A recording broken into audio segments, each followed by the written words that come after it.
With એજ્યુકેશનમાં તમામ વિદ્યાર્થી મિત્રોનું હાર્દિક સ્વાગત છે। આજે આપણે ધોરણ 10માં જે નવો અભ્યાસક્રમ આવી રહ્યો છે એનસી આધારિત, તેમાં ગણિતમાં આપણે પ્રકરણ નંબર 1 વાસ્તવિક સંખ્યાઓ શીખીએ।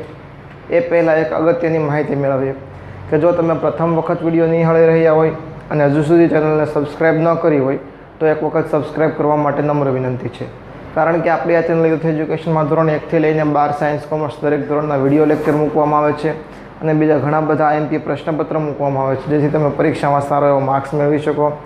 સાથે સાથે 15 મે 2019ના રોજ આપણે એક નવી એપ્લિકેશન લોન્ચ કરી રહ્યા છીએ, જેમાં દરેક ધોરણના પાઠ્યપુસ્તક, વિડીયો લેક્ચર, મટીરિયલ્સ અને બીજા ઘણા બધા આઈએમપી પ્રશ્નપત્ર તમે વિડીયો સ્વરૂપે અને પીડીએફ સ્વરૂપે નિહાળી પણ શકશો અને ડાઉનલોડ પણ કરી શકશો।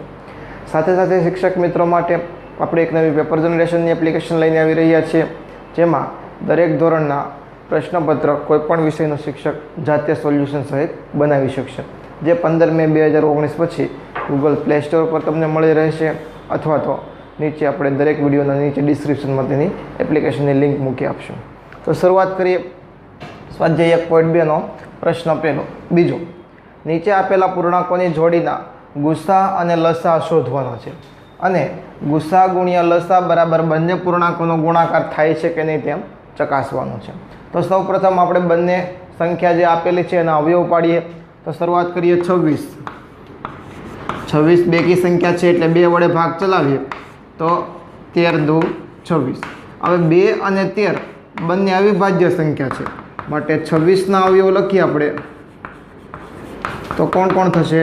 2 ગુણ્યા 13। એ જ રીતે 91 એના અવયવ પાડીએ તો 13 સત્તા 91। 13 અને 7 બંને કેવી છે? અવિભાજ્ય સંખ્યા, માટે 91ના અવયવ લખીએ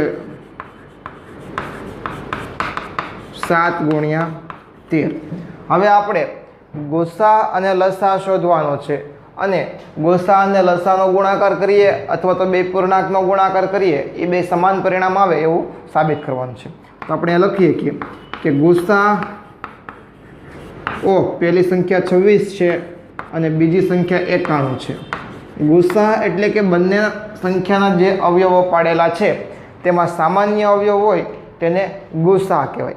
તો જો 2 તો 2માં નથી, 7 2માં નથી, પરંતુ બંનેમાં કઈ સંખ્યા છે? 13, તો ગુસા કેટલો આવશે? 13।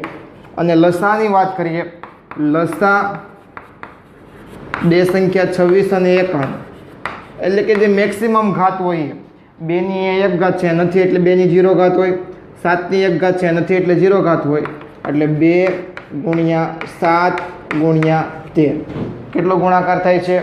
14 ગુણ્યા 13 182। માટે આપણે લખીએ કે આપેલી સંખ્યાનો ગુસા 13 છે અને લસા 182 છે। હવે આપણે બીજું પરિણામ ચકાસવાનું છે કે ગુસા અને લસાનો ગુણાકાર કરીએ કે બંને પૂર્ણાંકનો ગુણાકાર કરીએ, બે કેવા આવે છે? સમાન। તો ચેક કરીએ કે ભાઈ ચકાસણી ડાબી બાજુમાં આપણને આપેલું છે ગુસા ગુણ્યા લસા,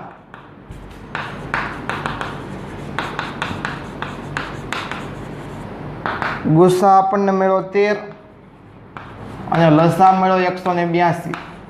તો 13 ગુણ્યા 182 કરીએ તો ગુણાકાર કેટલો થશે?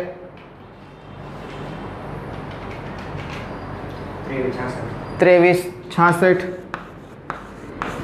અને જમણી બાજુનું પરિણામ આપણે ચેક કરીએ તો જમણી બાજુના પરિણામમાં આપણને કીધું છે કે બંને પૂર્ણાંકનો ગુણાકાર,